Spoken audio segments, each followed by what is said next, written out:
गीता अध्याय 15 के श्लोक 16-17 में 3 प्रभु बताए हैं। ये 3 प्रभु कौन हैं? किस प्रभु की शरण में जाने के पश्चात जन्म और मरण समाप्त हो सकता है? 3 प्रभुओं में सबसे उत्तम परमात्मा कौन है? कैसा है?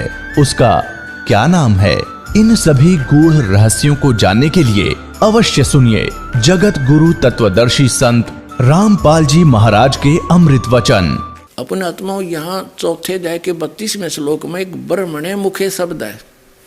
ये दिखाता हूं आपको। ये चौथे अध्याय का 32वां श्लोक है गीता जी का। इसमें लिखा है कि एवं बहुविधा यज्ञा विदिता ब्रह्मणे मुखे। इन्होंने इस ब्रह्मणे मुखे का अर्थ गलत कर दिया। इस प्रकार और भी बहुत तरह के यज्ञ ब्रह्मणे का अर्थ कर दिया, वेद नहीं, ये गलत कर दिया। मुखे माने उसके मुख कमल से, और इसकी वाणी कर दी। अब ब्रह्मणे का अर्थ देखिएगा 17वें अध्याय के 23वें श्लोक में सही है। यहाँ ये विचलित नहीं है। 17वें अध्याय का ये 23वां श्लोक है। इसमें भी ये ब्रह्मणे शब्द है। ओम तत्सत इति निर्देश ब्रह्मणे त्रिविध समर्थ है। ब्राह्मणा तेन वेदा च यगा च विहिता पुरा। ओम ओम तत् तत् सत सत, ऐसे यह 3 प्रकार का ब्रह्मणे माने सच्चिदानंद घन ब्रह्म का नाम कहा है। ये बिल्कुल ठीक है। ब्रह्मणे माने सच्चिदानंद घन ब्रह्म, यानी परम अक्षर ब्रह्म, पूर्ण परमात्मा ब्रह्म माने। तो यहाँ हम फिर आते हैं चौथे अध्याय के 32वें श्लोक में गीता जी के। ये 32वां श्लोक, इसमें ब्रह्मणे शब्द इसमें है, तो यहाँ इन्होंने अनुवाद गलत कर दिया। इस प्रकार और भी बहुत तरह के यज्ञ माने धार्मिक अनुष्ठान सच्चिदानंद घन, यह लिखना चाहिए था सच्चिदानंद घन ब्रह्म की वाणी में। सच्चिदानंद घन ब्रह्म कहो, परम अक्षर ब्रह्म कहो, उसकी वाणी में विस्तार से कहे गए हैं। मुखे का अर्थ है उस परमात्मा ने, सच्चिदानंद ब्रह्म ने अपने मुख से बोली है वह वाणी। तो वो सच्चिदानंद घन ब्रह्म कौन है, इसकी जानकारी डिटेल में दी जाएगी। अभी इतना ही समझें कि गीता ज्ञान दाता से अन्य है कोई परमात्मा, तो उसको तत्व ज्ञान कहा है। चौथे अध्याय के 34वें श्लोक में कहा है कि जो सच्चिदानंद घन ब्रह्म ने जो वाणी बोली है उसमें बहुत विस्तार के साथ धार्मिक अनुष्ठानों की जानकारी है, और वो तत्व ज्ञान है। उस तत्व ज्ञान को तू तत्वदर्शी संतों के पास जाकर समझिए। देखिए अध्याय नंबर 4 का श्रीमद् भगवत गीता 34वां श्लोक। उस तत्व ज्ञान को जो सच्चिदानंद घन ब्रह्म ने अपने मुख से बोला है वो तत्व ज्ञान है। तत्वदर्शी ज्ञानियों के पास जाकर समझ, उनको भली भांति दंडवत प्रणाम करने से, उनकी सेवा करने से और कपट छोड़कर सरलता पूर्वक प्रसन्न करने से वे परमात्म तत्वों को भली भांति जानने वाले ज्ञानी महात्मा तुझे तत्व ज्ञान का उपदेश करेंगे। अच्छा, अब हम आते हैं वापस 7वें अध्याय के 29वें श्लोक में। इसमें गीता ज्ञानदाता कहता है कि मैंने जो राय दी है, जो सलाह मैंने दी है, इसके अनुसार जो इस पर आश्रित हो जाता है वो तत्वदर्शी संतों को खोज लेता है। उसके बाद उनको उस तत्ब्रह्म की और सारे अध्यात्म ज्ञान की कंप्लीट और सभी कर्मों की पूर्ण जानकारी हो जाती है। तो वो केवल जरा और मरण से ही छूटने का प्रयत्न करते हैं। वो फिर इस संसार के इस झूठे सुख की कोई डिमांड नहीं करते। वो इस जन्म और मरण के संकट को ही मिटाना चाहते हैं। अब देखो, अब हम आते हैं 7वें अध्याय के 29वें श्लोक में। ये है श्रीमद् भगवत गीता अध्याय नंबर 7 का और श्लोक नंबर 29, ये नीचे है। इसमें संस्कृत पढ़ेंगे हम। जरा मरण मोक्षाय। जरा माने वृद्ध अवस्था का कहर, दुख। मरण माने मृत्यु के मोक्ष के लिए, इसे छुटकारे के लिए माम आश्रित ये तंती, ये मेरा आश्रय लेकर जो मैंने सलाह दी है कि तत्वदर्शी संत की खोज कर ले, वो बताओगे तुझे तत्व ज्ञान। इस ज्ञान का जो आश्रय कर लेते हैं, यतंती, ये जो इसको छूटने के लिए जो प्रयत्न कर रहे हैं, इस ज्ञान को आश्रय करके तत्वदर्शी संतों को खोज लेते हैं, ते ब्रह्म तत्विदु, वे ब्रह्म तत्व, इसको तत्व ब्रह्म कहो चाहे ब्रह्म तत्व कहो, विदु माने जानते हैं। कर्षणम अध्यात्म च कर्म च अखिलम, वह सारे कर्म को, सभी कर्मों से और संपूर्ण अध्यात्म से और उस तत्व ब्रह्म से वे विदु माने परिचित हैं, उसको जान चुके हैं, उसको जानते हैं। अब क्या कह रहा गीता ज्ञानदाता कि जो केवल यहाँ से जरा और मरण के छूटने के लिए ही प्रयत्न कर रहे हैं, यहाँ की किसी वस्तु की चाह नहीं रखते, उनको पता चल चुका ये झूठा लोक है। कबीर साहब कहते हैं, क्या मांगू कुछ थिर ना रही और देखत नैन चला जग जाई, 1 लाख पूत 1.25 लाख नाती, उस रावण का आज दीवान बाती। क्या मांगे? पुत्र मांगे या धन मांगे? रावण 1 लाख पुत्र थे और सारी सोने की लंका बनाए बैठा था, 1 मिनट में बिरान मिट्टी होगी, मर गया, मृत्यु को प्राप्त हुआ। आज कोई दीपक जलाने वाला शेष नहीं बचा, तो क्या मांगे? ये झूठे सुख को 1 मिनट में मृत्यु हो जाए, बड़ी बनाई फैक्ट्री यहीं रह जाए अपनी, क्या फूकेंगे इसको? जो काम करना था, झंझट मिटाना था, वो भूल गए, क्योंकि यहाँ कोई ज्ञान देने वाला मिला नहीं। परमात्मा आए तो उनकी हमने सुनी नहीं, क्योंकि न ज्ञानी संत महंत आचार्य शंकराचार्यों ने हमारे को उल्टा पाठ पढ़ा दिया, भगवान से दूर रखा। अब समय आ गया, अब समझ लो। अब यहाँ क्या कहा है कि जो जरा और मरण से, मेरे इस ज्ञान का आश्रय करके जरा और मरण से छूटने के लिए प्रयत्न करते हैं, वे उस ब्रह्म से, तत्ब्रह्म से और सारे अध्यात्म से, ज्ञान से और सभी कर्मों से परिचित है। अब गीता ज्ञानदाता से अर्जुन ने फिर 8वें अध्याय के प्रथम मंत्र में पूछा, फिर किम तत्ब्रह्म, वो तत्ब्रह्म क्या है, वो भगवान कौन है, जिसके बारे में जानने के बाद फिर यहाँ की किसी वस्तु की डिमांड नहीं रहती, इच्छा नहीं रहती उस सुख को जानकर सतलोक वाले को। अब देखना, हम श्रीमद् भगवत गीता अध्याय 7 का ये श्लोक नंबर 29 यहाँ संस्कृत है, इसका यहाँ पर अनुवाद है। जो मेरे शरण होकर माम आश्रित है, जरा मरण से छूटने के लिए यत्न करते हैं, जरा माने वृद्धावस्था, बुढ़ापा, मरण माने मृत्यु, वे पुरुष तत्ब्रह्म, तत् माने उस, ब्रह्म माने ब्रह्म को, तत्ब्रह्म, और संपूर्ण अध्यात्म को और संपूर्ण कर्म को विदु माने जानते हैं। इसमें ये कहता है कि मुझे जानता है वो तो केवल मेरे तक ही सीमित है, मुझे ही जानता है, और जो मेरे इस ज्ञान का आश्रय ले लेता उस तत्ब्रह्म से परिचित है। तो 8वें अध्याय के प्रथम मंत्र में अर्जुन ने पूछा, वो किम तत्ब्रह्म, वो कौन है, फिर तत्ब्रह्म क्या है वो बताइए। ये यहाँ हम पढ़ रहे थे, इसके तुरंत बाद 7 में ही यहाँ पर है 8वां अध्याय 8वां अध्याय। प्रथम मंत्र में लिखा है, किम तत्ब्रह्म किम अध्यात्म किम कर्म पुरुषोत्तम अधिभूत च किम प्रोक्तम अधिदेवम किम उच्यते। वह ब्रह्म क्या है, पुरुषोत्तम वह ब्रह्म क्या है, इसका उत्तर दिया है इस 8वें अध्याय के और 3रे मंत्र में। परम अक्षर ब्रह्म है, अक्षरम ब्रह्म परमम, यह है वो परम अक्षर ब्रह्म है। ठीक है, इससे सिद्ध हो गया कि गीता ज्ञान दाता से कोई अन्य है वो परमात्मा, ब्रह्म माने भगवान। ब्रह्म, एक तो ब्रह्म का अर्थ परमात्मा होता है, ये जो ब्रह्म यहाँ का मालिक है ये सर्वब्रह्म है, ये नाशवान भगवान है, और तत्ब्रह्म वह परमात्मा वो परम अक्षर ब्रह्म है। श्रीमद् भगवत गीता अध्याय नंबर 15 के श्लोक नंबर 16 और 17 में 3 पुरुष बताए हैं। एक सरपुरुष, पुरुष कहो चाहे ब्रह्म कहो, सर्वब्रह्म कहो, सरपुरुष कहो, पुरुष माने प्रभु, और एक अक्षर पुरुष। सरपुरुष जो है ये ब्रह्म, जिसको हम सीधा ब्रह्म बोल देते हैं, ये सरपुरुष है, सर्वब्रह्म है, जिसको काल भी कहते हैं। ये 21 ब्रह्मांड का स्वामी है, जिसके लोक में हम रह रहे हैं। और दूसरा अक्षर पुरुष है, जिसको अक्षर ब्रह्म भी कहते हैं, वो 7 संख ब्रह्मांड का स्वामी है। उससे हमारा ज़्यादा लिंक नहीं है, लेकिन उसके लोक उसके अंदर से हमें पार होना है, उसके अंदर से क्रॉस करना है, उसका कुछ टैक्स देना है, तो उसका भी मंत्र हमने जाप करना है उसकी किराया देने के लिए। और जाना हमने परम अक्षर ब्रह्म के पास है। गीता अध्याय नंबर 15 के श्लोक नंबर 16 और 17 में 3 पुरुष हैं, सरपुरुष, अक्षर पुरुष, और इनके अंतर्गत जितने प्राणी हैं, ये तो 16वें श्लोक में लिखा है कि ये सभी नाशवान हैं, और ये भगवान पुरुष भी नाशवान है।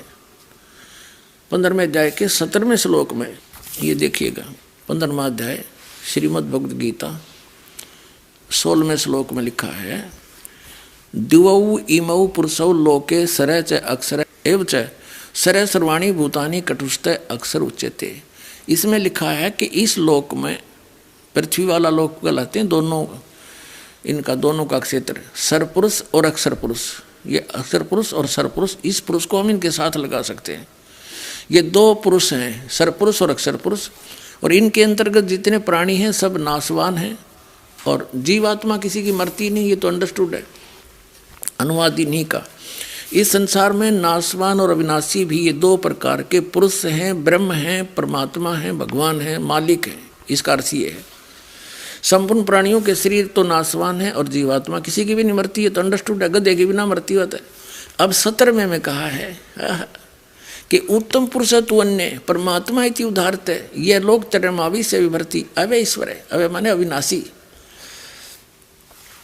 वो उत्तम पुरुष, श्रेष्ठ परमात्मा, पुरुषोत्तम, असली पुरुषोत्तम तो इन दोनों से अन्य है। 16वें श्लोक में बताए गए पुरुषों से अन्य है, और वही परमात्मा कहा जाता है। भगवान जो सबको सुख दे दुख नहीं दे, उसको परमात्मा, श्रेष्ठ आत्मा कहते हैं। और जो तीनों लोकों में प्रवेश करके सबका धारण पोषण करता है, वो है अविनाशी भगवान। अब हम फिर आते हैं गीता जी अध्याय नंबर 8 के श्लोक नंबर 1 में अर्जुन के पूछने से गीता ज्ञान दाता ने बताया कि वो तत्ब्रह्म परम अक्षर ब्रह्म है, एक सरपुरुष, सरब्रह्म कहो। ये 21 ब्रह्मांड का स्वामी है, इसको काल कहते हैं, जिसने गीता का ज्ञान दिया। ये ज्ञान बोल रहा है सरपुरुष, सरब्रह्म। और दूसरा अक्षर पुरुष कहो चाहे अक्षर ब्रह्म कहो, वो 7 संग ब्रह्मांड का स्वामी है, वो भी नाशवान और ये सरपुरुष भी नाशवान। इनके अंतर्गत जितने प्राणी ये सभी जन्म मृत्यु के अंदर है। उत्तम पुरुष है तू अन्य परमात्मा इति उदाहरते 15वें अध्याय के 17वें श्लोक में, वो है भगवान, वो है परमात्मा। परमात्मा का अर्थ होता श्रेष्ठ आत्मा। यह लाखों लोग खावे, इसको भी परमात्मा कहते हैं मजबूरी में। ये परमात्मा नहीं है, ये श्रेष्ठ आत्मा नहीं है, ये सरपुरुष है, ये काल है। तो यहाँ ये खुद बता रहा है कि मेरी शरण में रहना है, मेरी भक्ति कर। मेरा तो ओम नाम है, ओम नाम से जो गति होगी वो ब्रह्मलोक तक जाना है। और ब्रह्मलोक में गए हुए प्राणी भी जन्म मृत्यु में आते हैं। इसलिए ये राय दे रहा है कि यदि तूने उस परम शांति की आवश्यकता है, तो परम शांति कब होगी? जब हमारा जन्म और मरण छूटेगा। जब तक जन्म और मरण है तो शांति हो ही नहीं सकती प्राणी को।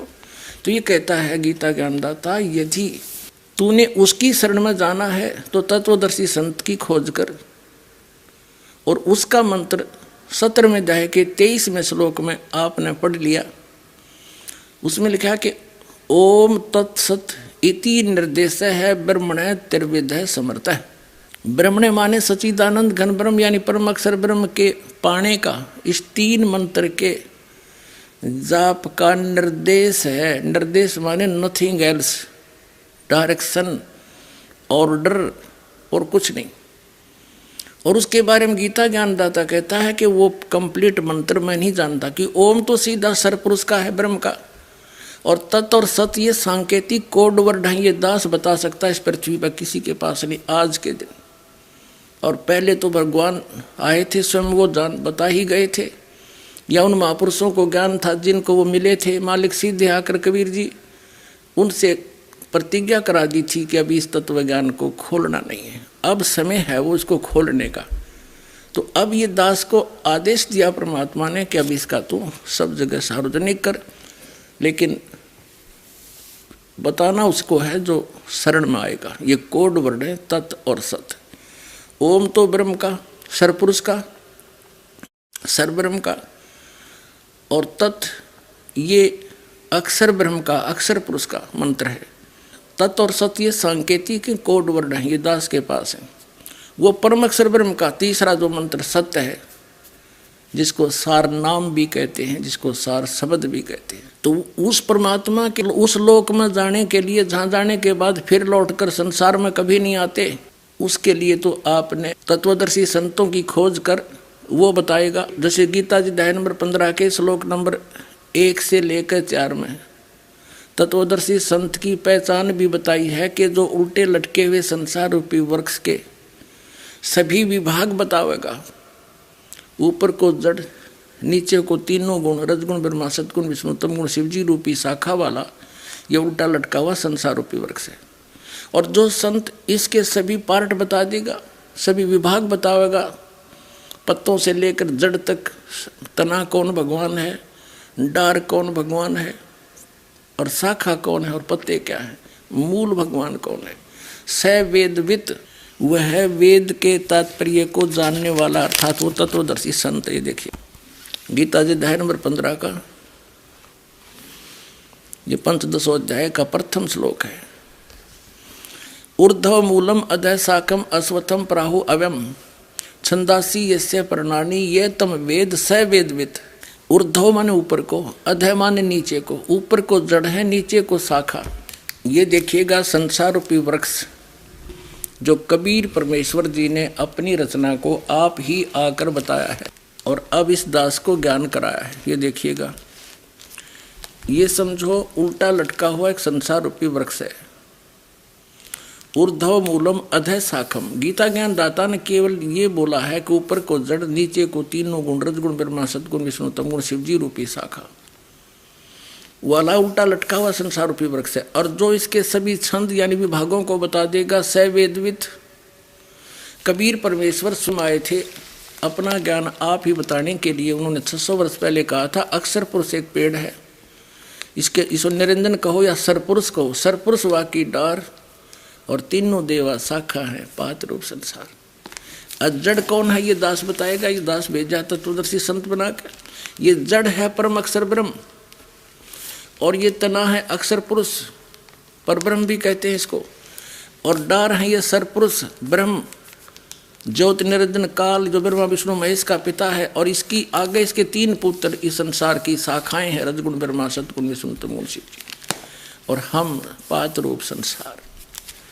श्रीमद् भगवत गीता, फिर आगे हम श्रीमद् भगवत गीता में, श्रीमद् भगवत गीता अध्याय नंबर 15 का पंचदशो अध्याय प्रथम मंत्र स्पष्ट करता है कि आदि पुरुष परमेश्वर मूल वाले अधः शाखम। ये गलत अनुवाद किया इन्होंने। ये देखो, इन्होंने ही दूसरे मंत्र में 15वें अध्याय के दूसरे श्लोक में अधः माने नीचे, अधः माने नीचे, 2 बार अधः है नीचे। तो यहाँ ये विचलित हो गए। प्रथम मंत्र में ऊर्ध्व मूलम अधः शाखम, ऊपर को जड़ और नीचे को नीचे लिखना था, शाखा वाला। ये संसार रूपी पीपल के वृक्ष को अविनाशी कहते हैं, वेद जिसके पत्ते कहे गए। उस संसार वृक्ष को जो व्यक्ति, जो संत मूल सहित जड़ से लेकर पत्तों तक तत्व से जानता है, स वेदवित, वह वेद के तात्पर्य को जानने वाला, अर्थात वो तत्वदर्शी संत है। यह पहचान भी बता दी कि तत्वदर्शी संत की खोज कर उसके पश्चात वो सच्चिदानंद घन ब्रह्म की वाणी से परिचित होगा और उसमें कंप्लीट स्पिरिचुअल नॉलेज है, कंप्लीट। गीता ज्ञानदाता कहता मैं नहीं जानता उसको। फिर उसके बारे में कहा है गीता जी अध्याय नंबर 15 के श्लोक नंबर 4 में कहा कि उसके पश्चात, ये देखिए गीता अध्याय नंबर 15 का अब श्लोक नंबर 4 देखेंगे हम। यहाँ जाते हैं श्रीमद् भगवद गीता अध्याय नंबर 15 का श्लोक 4 है। उसके पश्चात उस परम पद रूप परमेश्वर को भली भांति खोजना चाहिए, जिसमें गए हुए साधक फिर लौटकर संसार में नहीं आते, और जिस परमेश्वर से पुरातन संसार वृक्ष की प्रवृत्ति विस्तार को प्राप्त हुई है, अर्थात जिस परमेश्वर ने सब ब्रह्मांडों की रचना की है। यो गीता ज्ञानदाता से अन्य है, जिसके विषय में ये बोल रहा गीता ज्ञानदाता। उसी आदि पुरुष नारायण के मैं शरण हूं, इस प्रकार दृढ़ निश्चय करके उस परमेश्वर का मनन और निधिध्यासन करना चाहिए। उसी की परपदे माने पूजा करनी चाहिए। उस पुरुष माने भगवान की, आदि पुरुष की, आदम पुरुषम, उस आदि पुरुष नारायण की, परम अक्षर ब्रह्म की पूजा करनी चाहिए।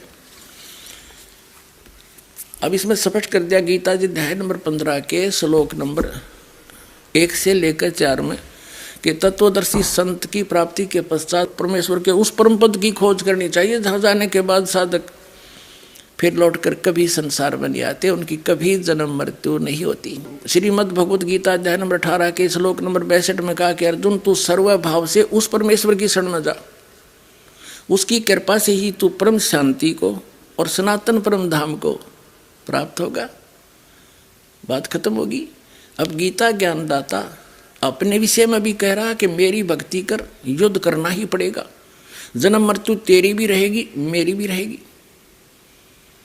यदि तूने परम शांति की आवश्यकता है तो तत्वदर्शी संत की खोज कर, और फिर वो देगा वो मंत्र, वहां जाने की साधना, उसके बाद तू उस परमेश्वर के पास चला जाएगा, उस परमात्मा की उस परम पद की प्राप्ति हो जाएगी, जहाँ जाने के बाद साधक फिर लौटकर कभी संसार में नहीं आते।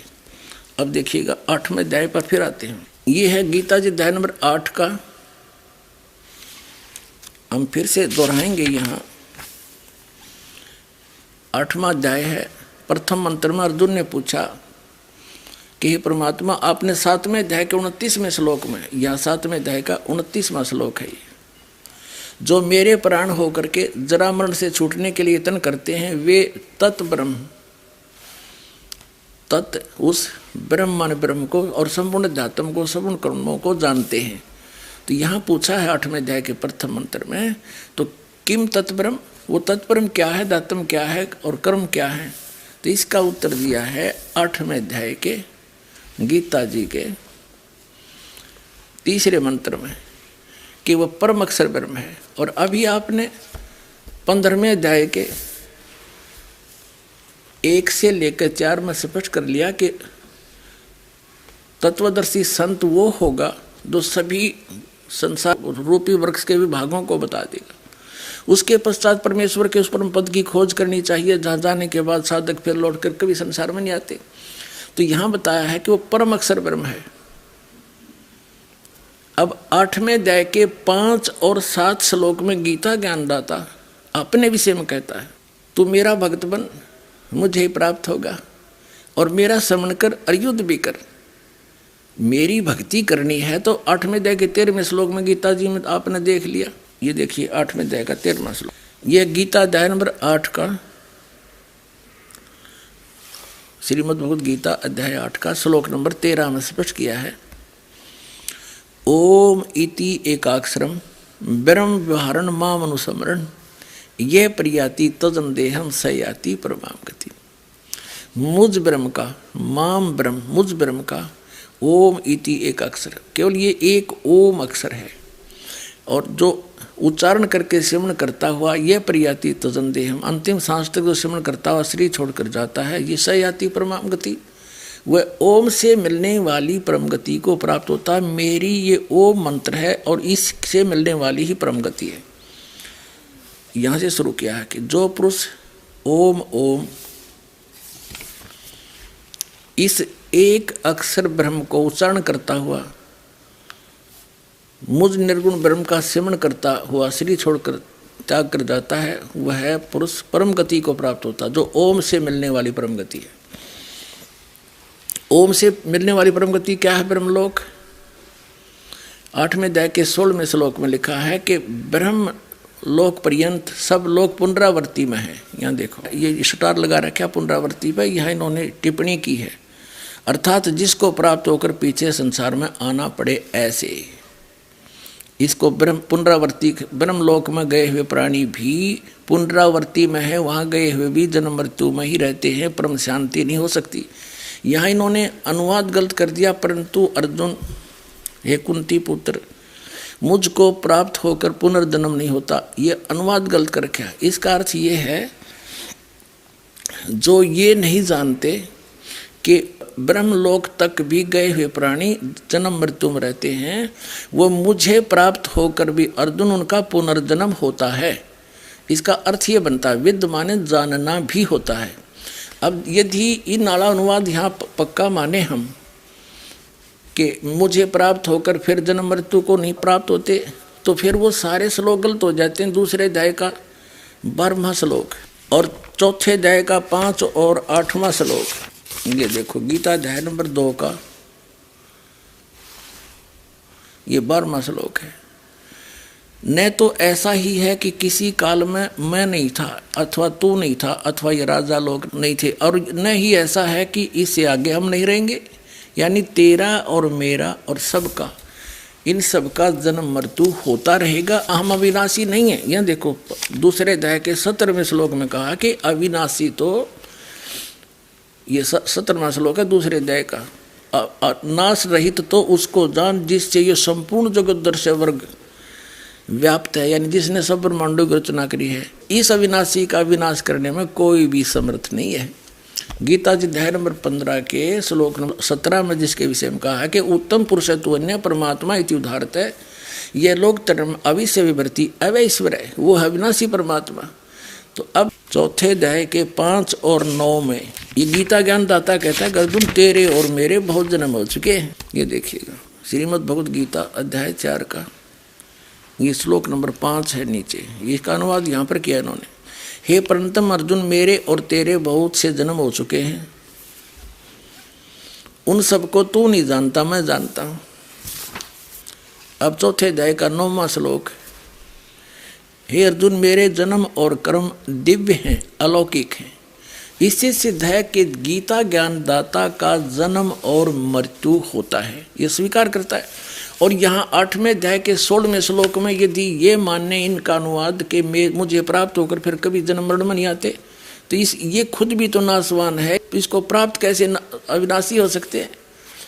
तो वहाँ अनुवाद गलत है। जो ये नहीं जानते कि ब्रह्मलोक में गए हुए प्राणी भी जन्म मृत्यु में आते हैं, अर्जुन वो व्यक्ति मुझे प्राप्त होकर भी उनका पुनर्जन्म होता है। इसका अर्थ ये बना सही 8वें अध्याय के 16वें श्लोक का। और 10वें अध्याय के दूसरे श्लोक में स्वयं स्वीकार करता है गीता ज्ञानदाता कि मेरी उत्पत्ति तो हुई है, लेकिन ये नहीं जानते जो मेरे से उत्पन्न हुए हैं। 21 ब्रह्मांड के प्राणी इसी से उत्पन्न हुए हैं। इसका जो पिता है, ब्रह्म का जो जनक है, वो कबीर परमेश्वर है, परम अक्षर ब्रह्म है। उसने आके इसकी उत्पत्ति बताई है, जो दास सृष्टि रचना में आपको बताता है, जो कबीर सागर में लिखी हुई है। ये देखिएगा ये 10वां अध्याय है और ये 10वां अध्याय का ये दूसरा मंत्र है। मेरी उत्पत्ति को गीता ज्ञानदाता कहता है, ये काल कहता है ब्रह्म, मेरी उत्पत्ति को लीला से प्रकट होने को न देवता लोग जानते हैं न महर्षि जन जानते हैं, क्योंकि मैं सब प्रकार से देवता और महर्षियों का आदि कारण हूँ।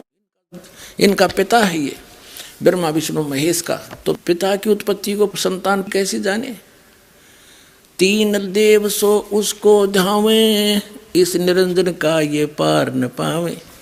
आज तक ब्रह्मा विष्णु महेश को पता नहीं हमारा पिता कौन है।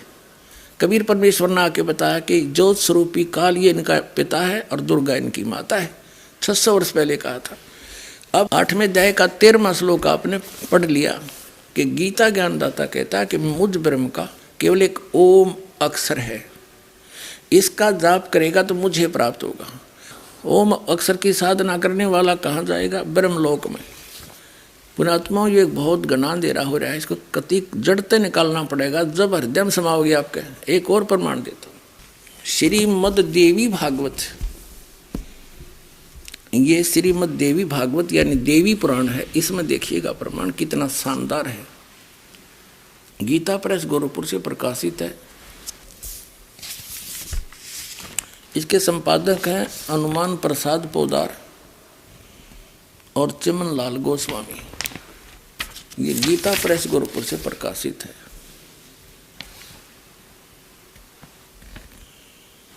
और इसके 562 पृष्ठ पर ले चलते हैं आपको।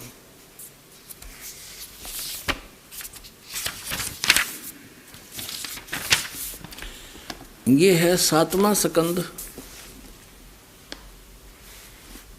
संक्षिप्त देवी भागवत, 562 पृष्ठ है, 562। इस पे देवी जी हिमालय राजा को ज्ञान दे रही है। देवी द्वारा हिमालय को ज्ञान उपदेश, ब्रह्म स्वरूप का वर्णन। श्री देवी जी कहने लगी, पर्वतराज, उस ब्रह्म का क्या स्वरूप है यह बतलाया जाता है। पहले तो अपने बारे में बताती है, फिर कहती है नहीं, अगर तुझे भक्ति करनी है तो उसकी भक्ति कर, जो प्रकाश रूप सबके अत्यंत समीप स्थित, हृदय रूप गुहा में स्थित होने के कारण गुहाचर नाम से प्रसिद्ध है, महान पद अर्थात परम प्राप्य है। उस वह समस्त प्रज्ञा के ज्ञान से परे है, अर्थात किसी की बुद्धि में आने वाला नहीं है, तुम जानो। जो परम प्रकाश रूप है, सूक्ष्म से अति सूक्ष्म है, वह है परम सत्य। इसलिए किते इसको ब्रह्म कह दिया, किते अक्षर ब्रह्म कहा, यह है ब्रह्म के बारे में। वह है परम सत्य, अमृत अविनाशी तत्व सौम्य है। सौम्य उस वेदने योग्य लक्ष्य का तुम वेदन करो, मन लगाकर उसमें तन्मय हो जाओ। इसमें बताया है कि प्रणव ओम धनुष है, जीवात्मा बाण है, ब्रह्म को लक्ष्य कहा गया है। यहाँ देखो, अब देवी जी कहती एकमात्र परमात्मा को ही जाने, दूसरी सब बातों को छोड़ दे। यही अमृत रूप परमात्मा के पास पहुंचाने वाला पुल है।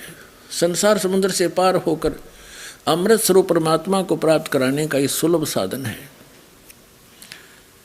अब यहां बताया है कि इस आत्मा का ओम के जप के साथ ध्यान करो, इससे अज्ञान में अंधकार से सर्वथा परे और संसार समुद्र से उस पार जो ब्रह्म है उसको पा जाओगे, तुम्हारा कल्याण हो। ओम नाम का जाप ब्रह्म का है, इसके जाप से क्या प्राप्ति होगी? ब्रह्म प्राप्ति। और वो ब्रह्म कहाँ रहता है देखना, ब्रह्म को पा जाओगे तुम्हारा कल्याण हो। और वो कहाँ रहता है? ये 563 पृष्ठ पर हम पढ़ रहे हैं, 7वां स्कंद। वह यह सबका आत्मा ब्रह्म, ब्रह्मलोक रूप दिव्य आकाश में स्थित है, वो ब्रह्मलोक में रहता है वो ब्रह्म। इससे सिद्ध हो गया कि ओम नाम के जप करने से केवल ब्रह्म प्राप्ति होती है और ब्रह्मलोक प्राप्ति होती है। और ब्रह्मलोक में रहता है, वहाँ जाना है, वही प्राप्ति होगी इसकी। और गीता अध्याय नंबर 8 के श्लोक नंबर 16 में कहा कि ब्रह्मलोक पर्यंत ये सभी पुनरावृत्ति में, वहाँ गए प्राणी भी जन्म मृत्यु में आते हैं। और ब्रह्म कहता है कि मेरा एक ओम मंत्र है, गीता अध्याय नंबर 8 के श्लोक नंबर 13 में स्पष्ट करता है। इससे सिद्ध ये भी हो गया कि गीता जी का ज्ञान ये ब्रह्म दे रहा है, सरपुरुष दे रहा है श्री कृष्ण जी में प्रवेश करके। ये आगे आने वाले समय में आपको डिटेल बताएंगे। गीता जी का ज्ञान श्री कृष्ण ने नहीं बोला, श्री कृष्ण का केवल शरीर प्रयोग किया गया था। जैसे एक प्रेतात्मा दूसरे के शरीर में आकर अपना ऊट पटांग जो कहना सुनना वह कहकर निकल जाती है, फिर ओरिजिनल आत्मा को कुछ ध्यान नहीं मैंने क्या बोला था और ही बताते हैं उसको। ऐसे महाभारत में आपको प्रमाण दिखाएंगे। पहले इस कंसेप्ट को क्लियर करते हैं कि गीता के अंदर लिखा है कि शास्त्र विधि को त्याग कर जो मनमाना आचरण करते हैं उनकी दुर्गति होती है। शास्त्र विधि को त्याग कर मनमानी पूजाएं जो करते हैं। और शास्त्र में क्या ज्ञान है? वेद में केवल ओम मंत्र, यजुर्वेद अध्याय नंबर 40 के श्लोक 15 में स्पष्ट कर दिया, केवल ओम मंत्र है। और गीता ज्ञानदाता कहता है कि मेरा केवल एक ओम मंत्र है, 8वें अध्याय के 13वें श्लोक में गीता जी में।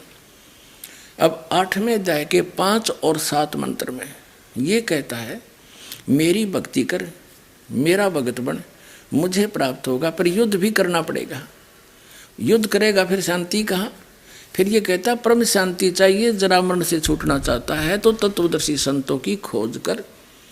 और उसका केवल एक ओम तत्सत्य 3 मंत्र का जाप है, नथिंग एल्स। ये हन सर से हम, ये कोई मंत्र नहीं है। इसी कारण से तो हमारा सारा जीवन नष्ट हो गया और इस हंस जी महाराज का भी जीवन नाश हो गया। अब दिखाएंगे आपको कैसी हालत होकर मरे ये, अंत में क्या दशा हुई इनकी। अब 8वें अध्याय का देखिएगा, गीता जी का 8वां अध्याय मंत्र नंबर 5 में गीता ज्ञानदाता कहता है कि जो अंत काल में भी मुझको ही स्मरण करता हुआ शरीर को त्याग कर जाता है, वह मेरे साक्षात स्वरूप को प्राप्त होता है। मद भावम याति, वो मेरे वाले भाव को प्राप्त होता है। उसका अर्थ ये बनता है, इसमें संशय नहीं है। फिर 6 में तो सिर्फ ये बता 8वें अध्याय के में कि जो जिसकी अंत समय में जिसके भाव में भावित रहता है, यानी अंत समय में जिसकी आस्था है उसी को प्राप्त होता है। अंत काल में जिसको भी भाव को स्मरण करता हुआ शरीर का त्याग करता है उसको ही प्राप्त होता है। सदा उसी भाव से वो भावित रहा है। अब 7वें में क्या बताया है 8वें अध्याय के गीता जी में, इसलिए हे अर्जुन तू सब समय में मेरा स्मरण कर और युद्ध भी कर। अब गीता ज्ञानदाता कहता है कि मेरा स्मरण कर ओम नाम है, ओम नाम का जाप कर और युद्ध भी करना पड़ेगा तुझे। यदि इस युद्ध से झंझट छुटाना चाहता है, परम शांति चाहता है, तो 18वें अध्याय के 62वें श्लोक में कह दिया कि सर्वभाव से उस परमेश्वर की शरण में जा। वो परम अक्षर ब्रह्म 8वें अध्याय के 3रे मंत्र में इसने सिद्ध कर दिया, वो परम अक्षर ब्रह्म है।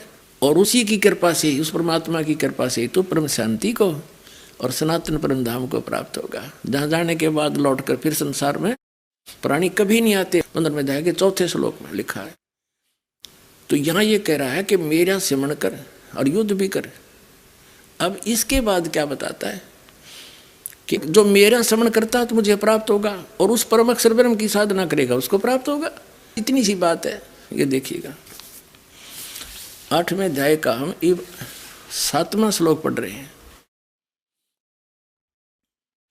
इसलिए हे अर्जुन तू सब समय में मेरा स्मरण कर, युद्ध भी कर। इस प्रकार मुझ में अर्पण किए हुए मन बुद्धि से युक्त होकर निसंदेह मुझको ही प्राप्त होगा। अब 8वें श्लोक में उस परम अक्षर ब्रह्म के बारे में बताया है।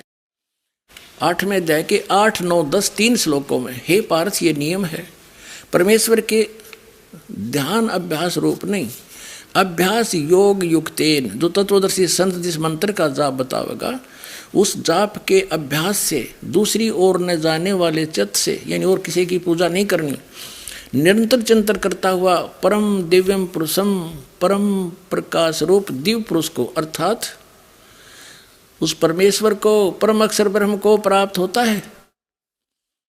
ये 9वां श्लोक, 8वां पढ़ दिया हमने श्लोक। जो पुरुष सर्वज्ञ अनादि, सबके नियंता, सूक्ष्म से अति सूक्ष्म, सबके धारण पोषण करने वाले, अत्यंत अचिंत स्वरूप, सूर्य के सदृश नित चेतन प्रकाश रूप, अविद्या से अति परे सच्चिदानंद घन ब्रह्म परमेश्वर का स्मरण करता है, यानी जो परम अक्षर ब्रह्म का स्मरण करता है।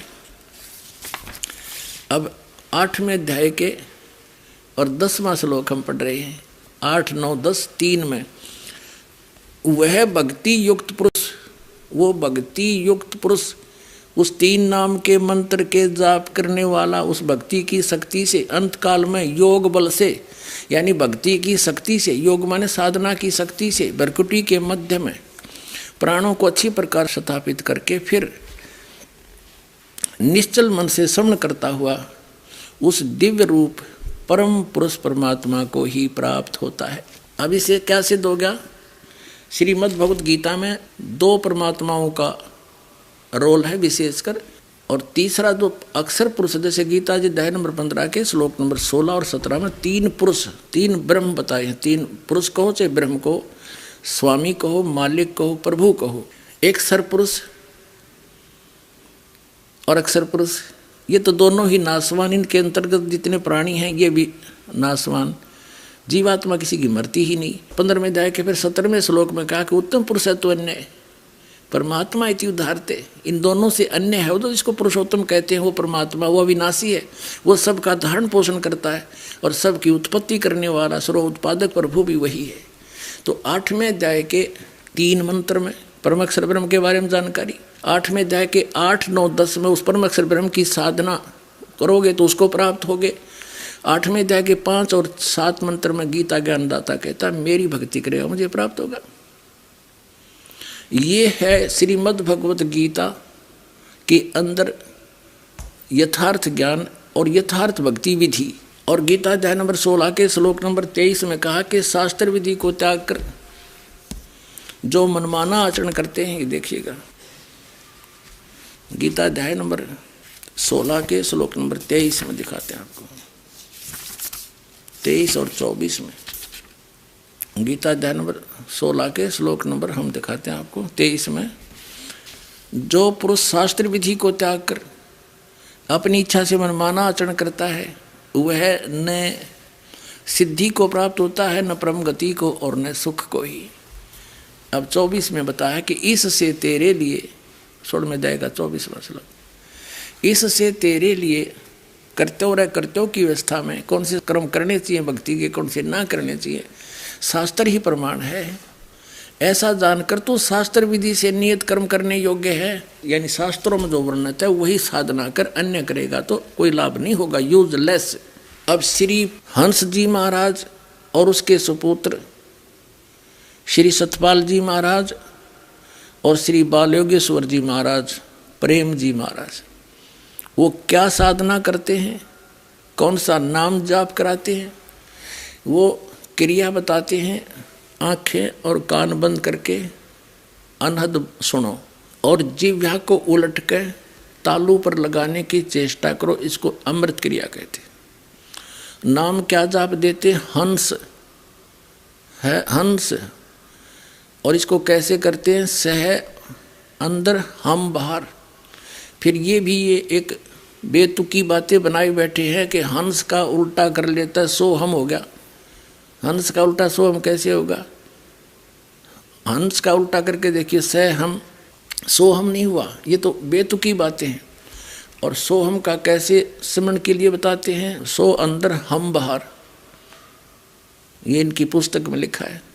तो इस मंत्र का पूरी गीता जी में कति कितना निर्णय नहीं है, कितना आदेश नहीं है, जिस कारण से यह शास्त्र विधि त्याग का मनमाना आचरण करके श्री हंस जी की क्या हालत हुआ यह दिखाते हैं। ये देखिएगा, एक पुस्तक है हंस योग प्रकाश, ये इन्हीं महापुरुष के कर कमलों से इनका अनुभव है। प्रकाशक हैं प्रेम नगर आश्रम, रजिस्टर हरिद्वार से। ये है प्रकाशक हैं प्रेम नगर आश्रम, रजिस्टर्ड ज्वालापुर रोड हरिद्वार से। इसके सबसे पहले 50 पृष्ठ पर ले चलते हैं आपको। अब आप जी को दिखाते हैं श्री हंस जी किसके पुजारी थे, ये श्री विष्णु जी के पुजारी थे। और उनका वो नाम तो वो भी त्याग दिया और एक ऊट पटांग मंत्र जाप करने लगे। देखिएगा इसके 50 पृष्ठ पर, यही कौन है, यहाँ 50 पृष्ठ है, ये 50 पृष्ठ है इनका हंस योग प्रकाश। इन्होंने क्या बताया है कि शांत स्वरूप शेष पर शयन करने वाले, नाभि कमल से संसार को बनाने वाले, ब्रह्मा की उत्पत्ति हुई है, ऐसे विश्व को धारण करने वाले, ऐसे लक्ष्मीपति कमल नेत्र, सब लोकांतरों के स्वामी श्री हरि को मेरी वंदना है, बारंबार नमस्कार है। इससे सिद्ध हो गया श्री हंस जी और उनके सुपुत्र श्री सतपाल जी और श्री प्रेम जी, जिसको बाल योगेश्वर कहें, ये श्री विष्णु जी के पुजारी हैं। और बचपन में आपने देखा श्री हंस जी कह रहे हैं कि मैं बचपन में भगवान शिव और पार्वती के दर्शन करता था, क्योंकि ये पूर्व जन्म की भक्ति से परिपूर्ण था, इसकी बैटरी चार्ज थी। अब सत साधना ना मिली, शास्त्रों साधना इन्होंने की नहीं, फिर भी इनके पूर्व जन्म से इनके वचन में भी शक्ति थी। बहुत सा लोगों को प्रभाव पड़ा, लाखों लोग इसके अनुयायी बन गए। और फिर आप क्या दुर्गति हुई, आप किस दिशा में मृत्यु हुई इनकी, ऐसे भगत मरते हैं, फिर धिक्कार ऐसी भक्ति को। पहले ये दिखाते हैं ये क्या जाप बताते थे, ये देखिएगा। ये है हंस योग प्रकाश, 220 पृष्ठ पे श्री हंस जी कहते हैं, अभ्यास काल में चलते फिरते सोते जागते सब समय में योगी को हंस मंत्र का जाप करना चाहिए। विधि बताते हैं, उसी से प्राण चलते हैं, वह हम करके बाहर निकाले और सह करके अंदर प्रवेश करता है। ठीक है। और इस तरह हंसो हंसो शब्द के बार बार करते रहने से उल्ट कर सो हम हो जाता है। अब देखो इसकी समझदारी देखो इन महापुरुषों की। बोला हंसो हंसो करते सोहम हो जाता, तो सोहम में क्यों ना कर ले, क्योंकि हंस सोहम तक इतना शब्द है ही नहीं। परमात्मा कहते हैं कबीर जी, सोहम शब्द हम जग में लाए, सार शब्द हमने गुप्त छुपाए। तो कबीर साहब कहते हैं बेखों के लक्षर फिरें ये वाणी चोर कठोर, और सतगुरु यानी परमेश्वर धाम ना पहुँचेंगे ये 84 के ढोर।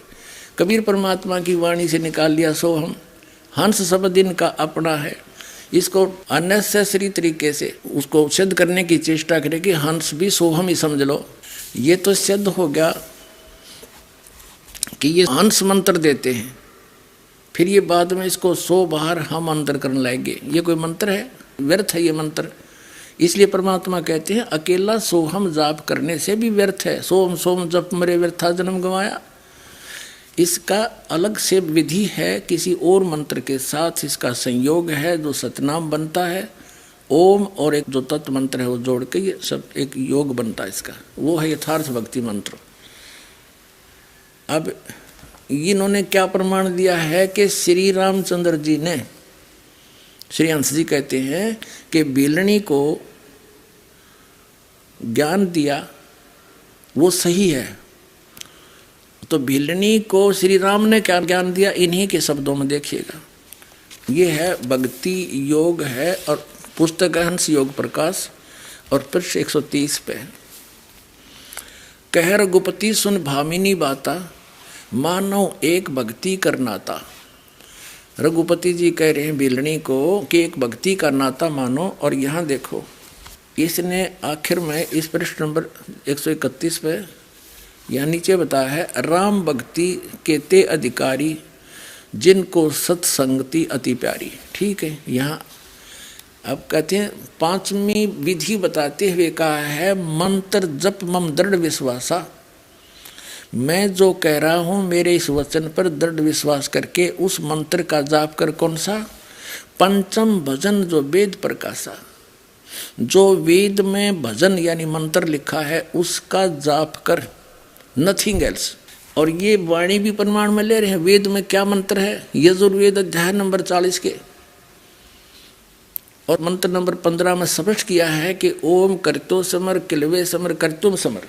अब फिर देख लो एक बार, इस अज्ञान को हटाने के लिए घना रेग मार मारना पड़ेगा। ये देखिएगा यजुर्वेद है ये कहाँ से प्रकाशित है? प्रकाशक है सार्वदेशिक कार्य प्रतिनिधि सभा 2/5 मेरे सिद्धांत भवन रामलीला मैदान नई दिल्ली दुर्भाषित ने। मेरे सिद्धांत द्वारा इसका अनुवाद है, ये यहाँ से प्रकाशित है। यहाँ देखिएगा, ये है 44वां अध्याय यानी 40वां अध्याय यजुर्वेद। यजुर्वेद के 40वें अध्याय का 15वां श्लोक है। इसमें लिखा है ओम करतो समर किलवे समर और करतुम समर, वायु अनिलम अमृतम अथिदम भस्मांतम शरीरम। शरीर छोड़कर नष्ट होगा तेरा तब तक ओम नाम का जाप काम करते करते सिमरण कर, विशेष कसक के साथ सिमरण कर, और मनुष्य जीवन का परम कर्तव्य जान के सिमरण कर, अंत समय तक कर, तब तेरी मुक्ति होगी। अब आपको और भी प्रमाण कर दिया ओम नाम से क्या मुक्ति होती है तो अलग बात है, लेकिन श्री हंस जी श्री रामचंद्र जी के उस ज्ञान को प्रमाण में ले रहे हैं अपनी पुस्तक में, जो भिलनी को निर्देश दिया और उसको सत्य मान रहे हैं।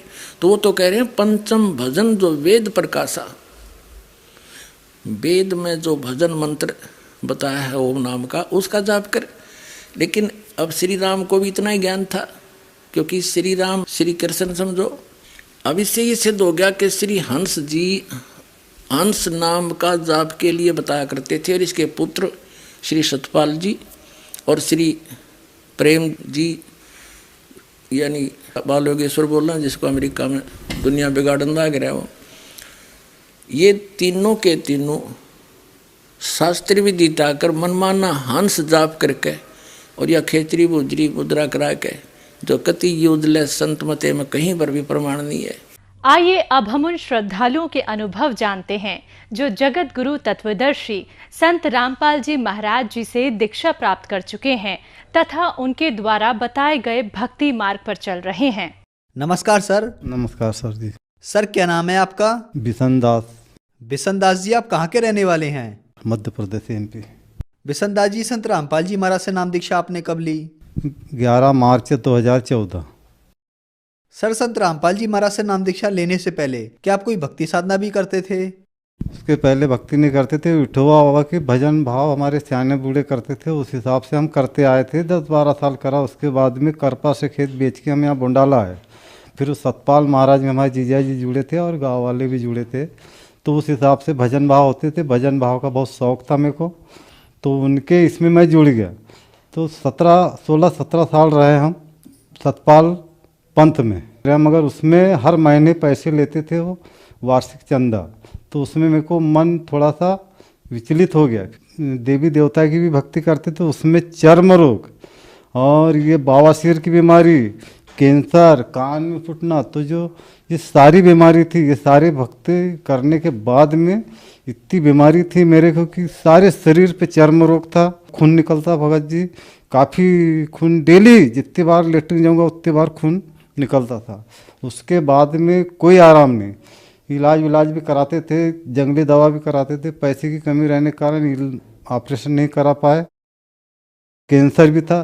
तो मैं तम्बाकू, वो लहर निकली थी 50 पैसे में पुड़िया आती थी, उसको इसमें अपने चूना, थोड़ा सा चूना डालता था, तम्बाकू और कुछ थोड़े से सोप और सुपारी ऐसे मल के ये दाढ़ में रखता था होगा जी। ये दाढ़ भी टूटी है। और फिर उसको वो कुछ दिन के बाद में जब वो खराब होने लगी तो इल्ली भी कान में डलवाई, इल्ली भी निकली, कान से निकली। तो फिर उसको ऐसे दबाते थे तो मौत निकलता था भगत जी, इसमें पानी निकलता था। सर, आपने बताया कि आप देवी देवताओं की पूजा करते थे और फिर आप हंसादेव जी सतपाल जी महाराज के पंथ से जुड़ गए। वो भक्ति करने से आपको कोई लाभ नहीं मिला, बल्कि परेशानियां और बढ़ गईं। आपने बताया कि आपके पूरे शरीर में चर्म रोग हो गया। आपने बहुत सारी दवाई कराई, लेकिन आपको कोई फायदा नहीं हुआ। तंबाकू खाते खाते आपके मुंह में कैंसर हो गया। तो फिर सर, संत रामपाल जी महाराज की शरण में आप कैसे आए? ये हमारे गांव में भी जुड़े थे, हमारे जीजा जी भी जुड़े थे। तो 2 साल पहले से फिर हमारे भांजाहन ने हमको समझाया कि मामा ये रामपाल जी महाराज के पंथ में जुड़ जाओ और इसका ज्ञान ले लो, इसमें बहुत अच्छी भक्ति है, ये भक्ति करो, इसमें सारे रोग भी ये होंगे। उनका ठीक है, इसमें करके देख लेते। फिर 11 मार्च 2014 में दोनों मियाँ बीवी हम दोनों गए, भक्तमती और मैं। उसको भी भूत दबाते थे रात में सपना में, यानी सन 90 से देखता था मैं। सन 90 में शादी हुई हमारी, तब से देखता था रात में वो चमकती थी और वो बोलती है कि मेरे मुंडी हाथ पैर नहीं हिलते और मेरे को कोई दबा रहा है। फिर हम दोनों एक साथ में गए बरवाला, संत रामपाल जी महाराज से हमने नाम दीक्षा ली। सर, आप बहुत बीमार थे, बहुत परेशान थे।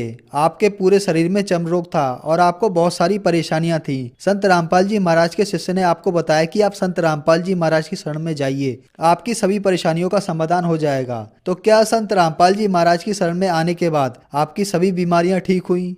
चर्म रोग 10-12 साल से ज़्यादा समय से था, तो वो पानी निकलता था भगत जी उसमें, चर्म रोग में, पूरे शरीर पे, हाथ पे, पैर में।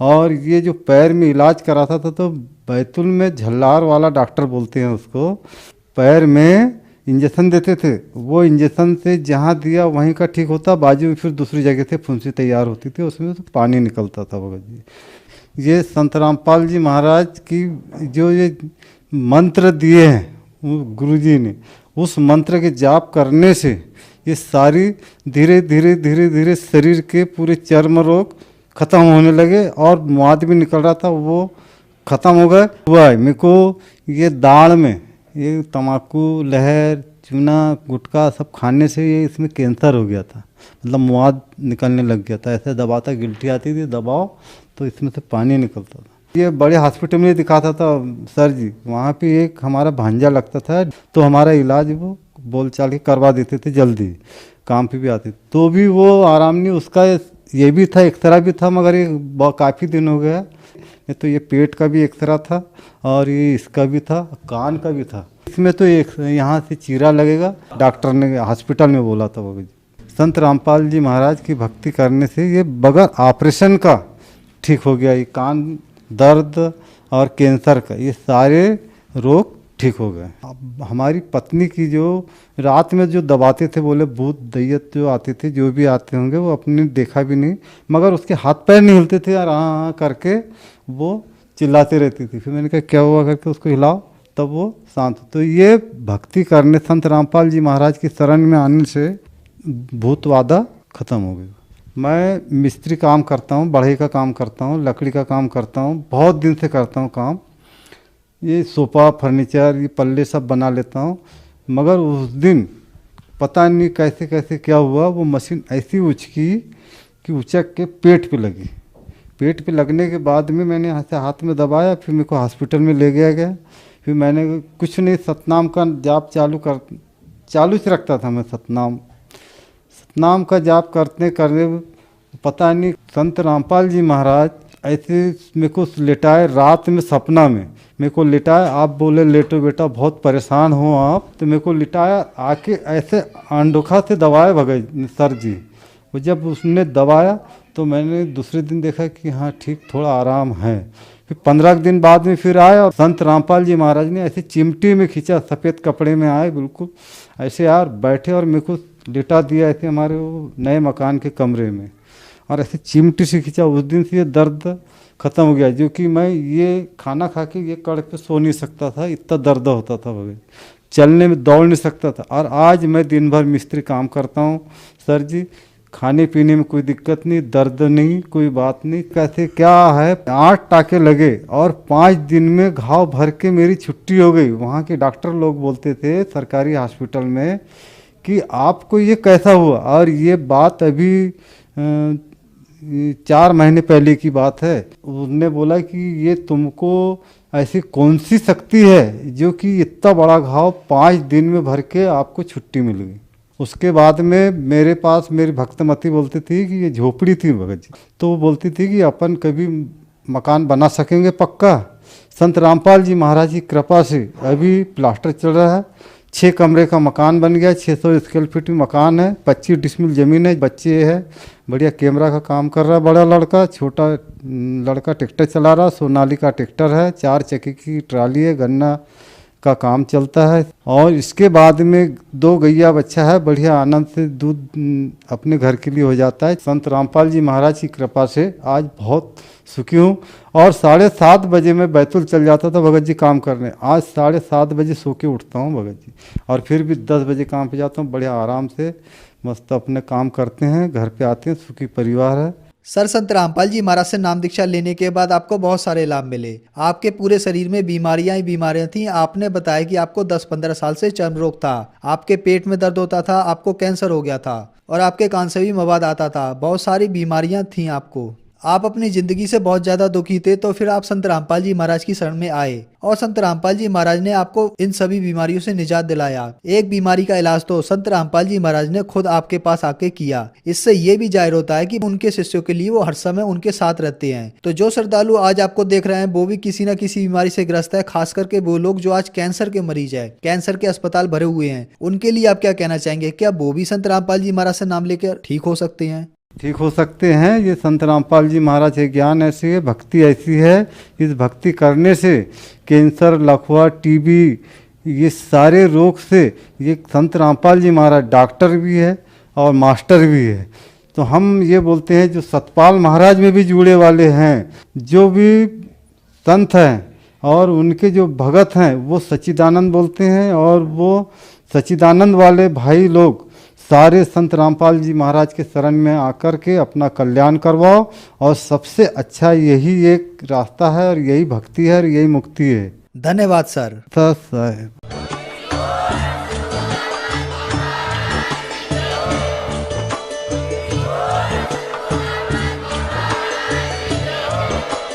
आप सुन रहे थे जगत गुरु तत्वदर्शी संत रामपाल जी महाराज जी के मंगल प्रवचन। अधिक जानकारी के लिए विजिट कीजिए हमारी वेबसाइट www.jagatgururampalji.org। संत रामपाल जी महाराज जी के शुभ आशीर्वाद से पूरे विश्व भर में 500 से भी ज्यादा नाम दीक्षा केंद्र हैं, जिन पर संत रामपाल जी महाराज जी द्वारा ऑनलाइन निशुल्क नाम दीक्षा दी जा रही है। अपने नजदीकी नाम दीक्षा केंद्र का पता करने के लिए संपर्क करें 8222880541।